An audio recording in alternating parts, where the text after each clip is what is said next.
And welcome back to Inside Olympia. This week we're talking with House leadership about their priorities for the 2023 legislative session. Joining me now is House Republican leader J.T. Wilcox. It's good to see you in person. I can't remember the last time we got to do this in person, but there's been a lot of virtual Zoom interviews over the last couple of years. Well, there has. I'm super glad to be down here in Olympia, and even more glad that so many other people are here, and I think it's going to make a positive difference for all of us. Well, what are you noticing already just about the dynamic inside the Capitol, in the hallways? Because this is the first session in several years that everybody is essentially back together and things are fairly normal. Well, I think first there's just a lot of joy. You see people that have never been in the building as an elected representative, and the building and the chamber is impressive. And I think it gives people a sense of the responsibility that they have. There is I think at least so far, a sense of cooperation that wasn't there during the COVID years. And maybe that's because there's so many happy people. I'd a lot rather have happy people legislating than angry people legislating. And I guess I may find in 2 or 3 weeks it's all over, but at this point it seems like all the five corners have decided let's try to figure out how to go back to the old all-American way of legislating, where everybody's opinion matters. And then you go vote on things, and you do it in a spirit of collegiality and what's best for everybody. So besides the sort of demeanor of the place, how do you think this session is shaping up? What are you anticipating? Obviously, you're still in the minority. In a perfect world, from your perspective, you would have come back here with a lot more seats and maybe even the majority. There was, during the campaign season, quite a lot of enthusiasm on the part of Republicans about what might be possible, but you're kind of back where you started for this session. But what do you, as you sit there as the Republican leader in the House, knowing that you don't have the votes to set the agenda, how do you see 2023 shaping up? Well, first of all, I've got a really good caucus. And I think the quality of the people inside the House Republican caucus is as high as I've ever seen it. And because we have a fairly large group of first-year legislators, they have that enthusiasm and sense of mission that I think is really a critical thing. Experience is important, but just the sense of optimism and I'm here for a reason that you get from people that have not been here as long is really important. In the opening day ceremonies, of course, the speaker gives a speech and I give a speech, and it's I like responding. The governor, the Speaker of the House gives a speech that has been carefully crafted, and I try to respond to the speech. So I don't have a written speech. It was fun to see my friend Willie Frank, the tribal chair of the Nisqually tribe up there, and I tried to talk to him quite a bit too. And one of the things that I said is, look, we know that there's going to be conflict. There's going to be bitter argument sometimes, but I don't see a desk there that says Karl Marx. I don't see a desk there that says Adam Smith. And why don't we try to work on the things that we have broad agreement on? And I think in the area of housing, we've got broader agreement than we've had in the past. In the area of workforce training and the fact that it's so critical for us right now, we've got broad agreement. Let's take those things, make them first, get as much solid, non-ideological accomplishment done as possible. And then if we have to have a bitter fight over ideology or, from my perspective, demonizing landlords, let's do that last. Let's not set the whole tone by the very worst debates. And I feel like everybody, whether I said it or not, everybody is kind of feeling like there's an opportunity to do that. And as long as we can, I think, stay in that pattern, it'll be a positive thing. I want to get back to those issues in just a moment, but I also just want to ask you to remind us of your philosophy as a leader of the minority party in the House. How do you think you can be most effective? Is it to have your own agenda? Is it to roll out your own budget proposal? Is it to sort of shadow box with the majority? What do you think, and what do you tell your members? Well, first of all, there are two different kinds of sessions. There's the long session and the short session. In a short session, time is the limited commodity, and sometimes you use time or the lack of time to stop things that you don't like. In a longer session, I think it's much more important to engage. There's more that you can accomplish, and we have, I think, a pretty coherent set of bills in the areas that I mentioned, and we've also got a history of being willing to write our own budgets, which is pretty unusual for a minority caucus to do. And you do that because you want credibility. It's hard to talk about a budget unless you've proven that you can put one together using the resources that are available. And it's also a way of showing people what you can actually do with those resources. And I thought that 2 years ago, Drew Stokesbury just did a masterful job showing people that that's possible. He's your ranking Republican on the House Appropriations Committee. Thank you, yeah. So let's talk about housing. And first, big issue. It's an issue nationally, and it's certainly an issue that has bipartisan interest in trying to continue to address it here.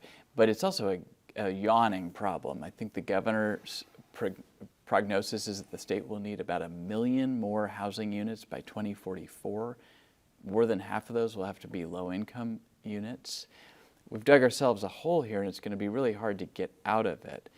I know there's a bipartisan bill to address this middle housing issue of more density in the urban areas, and one of your members, Andrew Barkis, is co-sponsoring that. But let's just do a level set here, a reality check. How much impact can the state legislature, especially in one session, have on a problem of this size? Well, I think there's about 3 aspects to look at. First of all, I think the legislature has had an impact. That's why we're short of housing. The private sector in Washington did a great job for more than 100 years of our history in housing people and increasing quality, types of structures. And then over the last 10 years, we started getting behind. And I've been involved in dozens of debates where House Republicans talk about the fact that if you limit the land that you can build on, it's going to be harder to keep up with housing. If you make it more expensive to build, then people are not going to be able to afford the housing that you do build. So the legislature and the Washington state government, I think, has had a hand in creating the problem. And because of that, we can have a hand in helping to solve it too. And so we're looking to roll back some of the things that have happened in the past that made it harder to build. And when I look at proposals by the Democrats, I don't see us being that far apart in many cases. You are now finally seeing some bills that have an impact on the rigidity that's created by the SEPA process. You see, and that's the state environmental protection. Exactly, yeah. And you see some agreement on the part of Democrats to make the Growth Management Act a little less rigid. And when I came here 12 years ago, it was like those things were inscribed on tablets of marble. And I think on both sides now there's a recognition that for Republicans, okay, we're not going to be able to break the tablets up. And on the part of Democrats, maybe we can rub out some of the mistakes and fix some of these things that make it hard to build. So to me, allowing the private sector to flourish and do what they did up until about 10 years ago in providing housing for Washington is probably the largest thing that we can do. And, we've also been willing to support adding more resources into government-constructed housing and low-income housing, and I think we're willing to continue doing that. The challenge is, even with something as large as the governor's proposal now, another $4 billion in bonds, that's still only a small part of the problem. And so you absolutely have to recognize that private sector builders are the answer to the problem with a little bit of supplement from public dollars. So you raise such an interesting question too about, you build a house that should stand for 100 or 200 years, right? And so if you're building it today, it's going to last for tomorrow. The argument you hear from Democrats, that you hear from the governor, is you should build it with the energy needs of the future in mind. You should build it efficiently. You should, and that will add cost, right? Yeah. But it's not something that's going to go away in a few years. And then the other question is about where you build and limitations on, the governor says he doesn't want sprawl to the base of Mount Rainier. You practically look at Mount Rainier from where you live. So how do you reconcile those two things? Because there does seem to be a strong argument for let's not repeat the mistakes of the past. Yeah, well, I'd like to respond to the governor first. I haven't forgot that he said that. And I think to set it up as if it's a binary choice, that it's either you have very restrictive zoning and land use, which got us into the problem that we have, or you have sprawl to the base of Mount Rainier, it's the kind of thing that makes it very difficult to solve because that's a false choice. And, I think people that live in rural areas have changed their approach a little bit too. I don't know many people that live in the 2nd District that want to see unlimited sprawl. They made a conscious choice to live in a rural area and they're not anxious to have, 1 acre zoning, for example. But this very restrictive system has worked for nobody and in fact has created a horrible crisis for many families in Washington that can't afford a place to live because we have not enough quantity. And so we can do a couple of things. We can judiciously expand some of the GMA boundaries. We can work on the infrastructure that's necessary to have more housing capacity in our small towns and mid-sized cities. And at the same time, we can work with our larger urban areas so that they find ways to increase density there as well. And I would say one other thing that has changed for Republicans, or maybe we've represented ourselves poorly in this in the past. We don't hate transit. Where transit works, great. And I think we're in agreement that where you have transit available, then you should be able to have more density as well. What do you think of the governor's $4 billion bond measure idea? Well, I've said several times that I've seen worse ideas. I'm not ready to endorse it, but I think it's worth a discussion. There's going to be hearings on this, and my caucus will make up their own minds. Do you agree with the idea that, given the scope of the problem, and I know you've just gotten done saying that the private sector is going to be a big part of the solution, but do you agree with the notion, at least, that whatever the state's doing needs to be scaled up significantly? Well, it already has been scaled up a great deal. It's probably double or triple over the last few years in the capital budget. Here's one worry that I have, Austin. There's just always this desire to, pass bills that will appease a part of the voters and will sound good environmentally, but then make it much harder to build homes. And I'm concerned that, if the governor's proposal passes early, people will just sort of wash their hands of the whole problem because they just voted on a $4 billion spend. And forget that that's only a small part of the problem, and then go back to passing things that create more barriers to building, which would make the $4 billion a lot less productive. Okay, we could spend the entire segment talking about housing because it is a big and important issue. It obviously also is a factor in the state's homelessness crisis. But let me move on and ask you about the budget and taxes. The governor has proposed about a $70 billion budget for the next 2 years. Of course, he gets to propose it, but lawmakers get to write it. The majority gets to write it. One thing that's not a part of that is tax relief, at least across the board tax relief. What is your thinking about? I know that there's a proposal, again, bipartisan, I think in nature, it could be bipartisan in nature, to expand the working families tax credit. But beyond that, what would your caucus advocate for by way of tax breaks? Well, we've always believed in the broadest possible tax relief, and the broadest possible way of doing that would be to have relief based on either property tax and or sales tax. And we're always told that the sales tax is the most regressive tax there is, and so relieving a part of the sales tax seems like it would be the most progressive way of doing it. It would certainly reach the most people. Then when it comes to property tax, you look at other states and their property tax is a fraction of ours.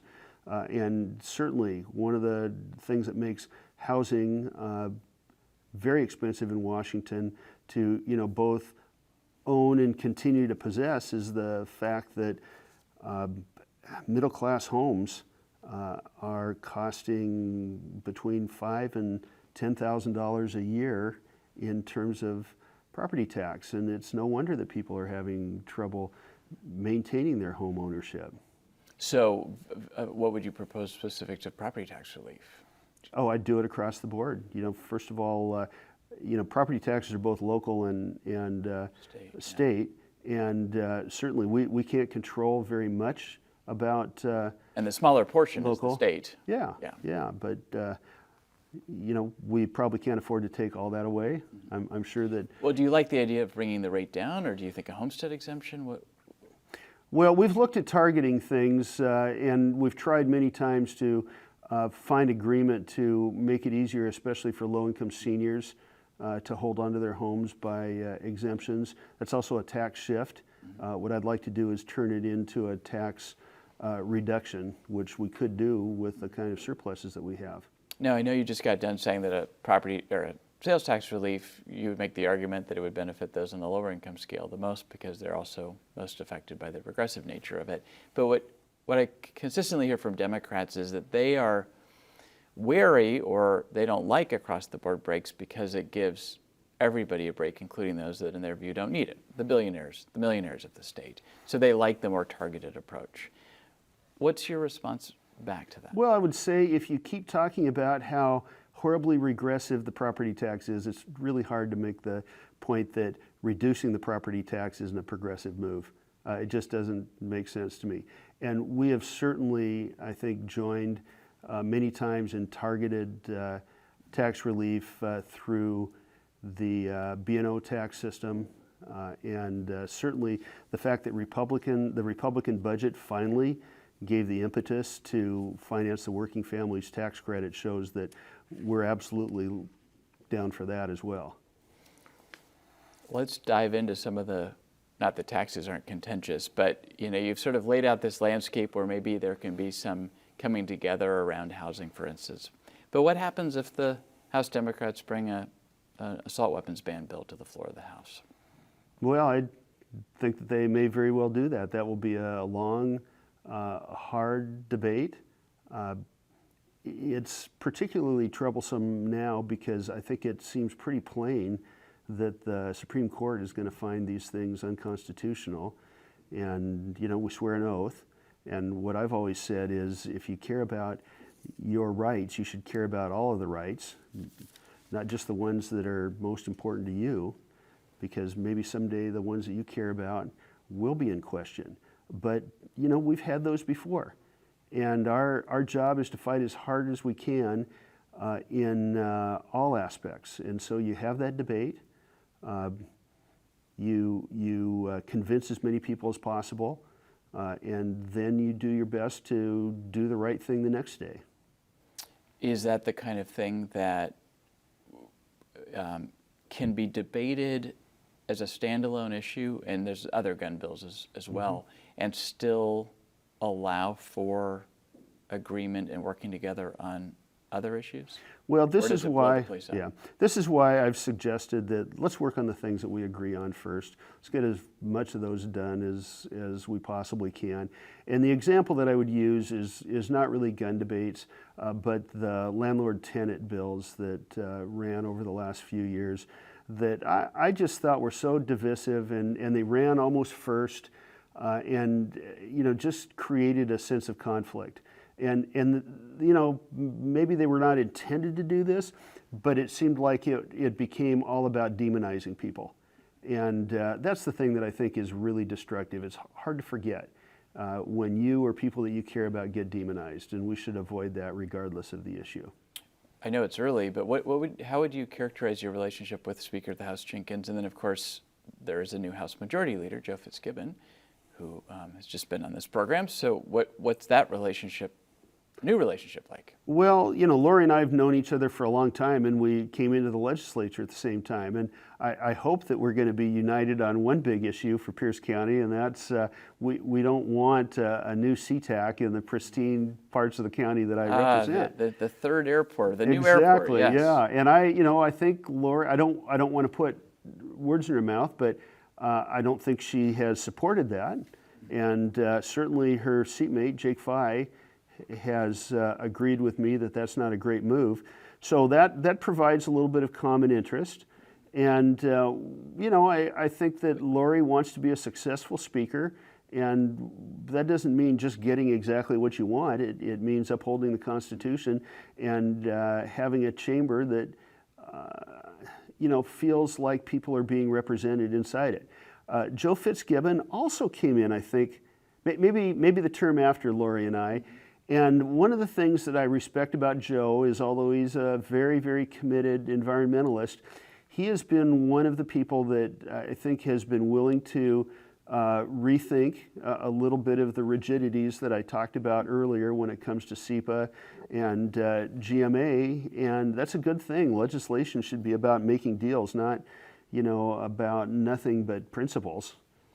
Do you guys have regular conversations, phone calls, close touch? Well, during the session, it's fairly close, and we've always maintained a pretty good,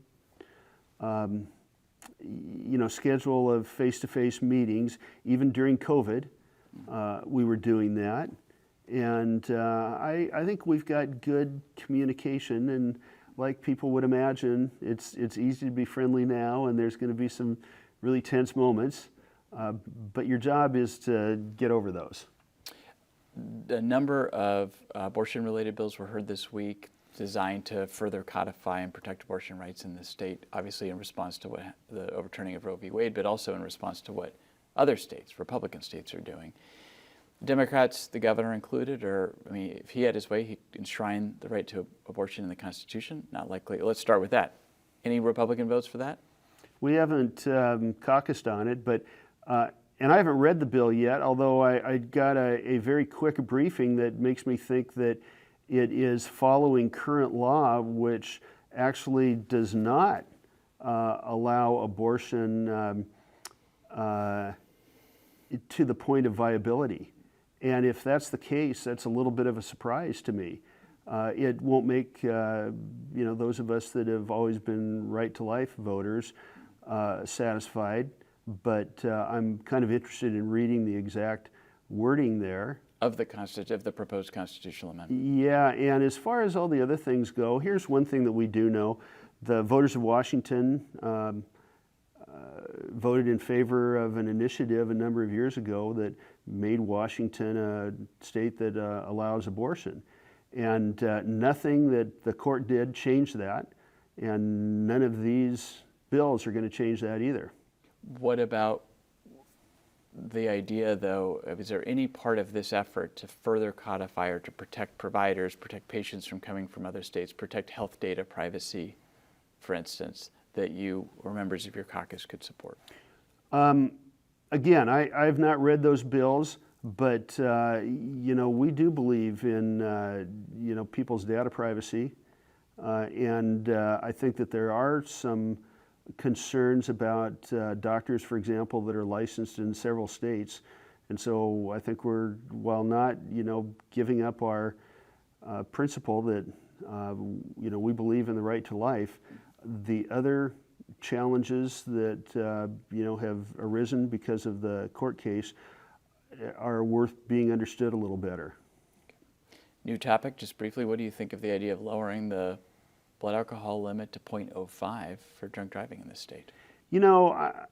I've thought about that a little bit, and on the surface, I think it might be a good idea. I've talked to some people that have told me it will be almost impossible to train bartenders and servers so that they can do their job. I don't want to make them liable for something that they can't determine themselves. So I think this is one of those things where the hearings might educate us and give us a chance to give a better answer than just, what do you think about 0.05 versus 0.08? There's going to be a big debate, no doubt, about what to do regarding drug possession law in this state. The temporary fix is expiring. What are your thoughts on what the state should do going forward and what's been learned over the last couple of years? Well, this one's a little easier for me to answer. It should absolutely be a gross misdemeanor or a felony. Not a misdemeanor, which it is right now. Yeah. And it was a felony before the previous law got overturned. It needs to be more serious. And I think the experience of the last few years has taught everybody that law enforcement can't be the only answer to addiction, but it shouldn't be totally kept out of the equation either. And you know, John Braun and I have talked about this. There's not a family that hasn't been touched by addiction, and you know, many families have been connected to family members that are gone because of it. And we also are pretty aware of family members who have survived, sometimes because they were in jail or in prison. And we've got a pretty good system in Washington, thanks to Jeannie Darnielle, of being able to offer treatment after prison. Those are good things, and I want those to continue to be options. Jeannie Darnielle, of course, former state senator, now at the Department of Corrections. John Braun, Senate Minority Leader. Just in the minute we have left, what's a topic I have not raised that is top of mind for you or a priority for your Oh, the caucus? workforce. We're in this weird place, Austin. You and I grew up in a world where there was more people than work. There's more work than people now. And we cannot afford to overlook any part of our workforce. And I especially am concerned about the only growing part of our workforce, and that's the Hispanic workforce, which is not just in Central Washington, it's all over our state, and I'm afraid those people get ignored. And we're going to depend on them. We have to have more entry-level workers, and even more importantly, I think, we've got to have more Hispanic members of the workforce trained in management so that they're part of the economy from the top to the bottom. Is there any specific policy or something the legislature can do to help with this workforce shortage in 2023, just briefly? Well, Alex Ibarra is our lead on that, and he's working on it now. I moved him to that committee, so he's ranking. Okay. This is an issue that is you're hearing about all over the country, and it's also an issue you're hearing about from Republicans and Democrats. Broad agreement. I know that there's proposals for a state-funded apprenticeship program, I think from one of your members. So big topic, big trending topic. House Republican Leader J.T. Wilcox, thanks so much for coming in. Appreciate it. Well, thank you. Good luck this session.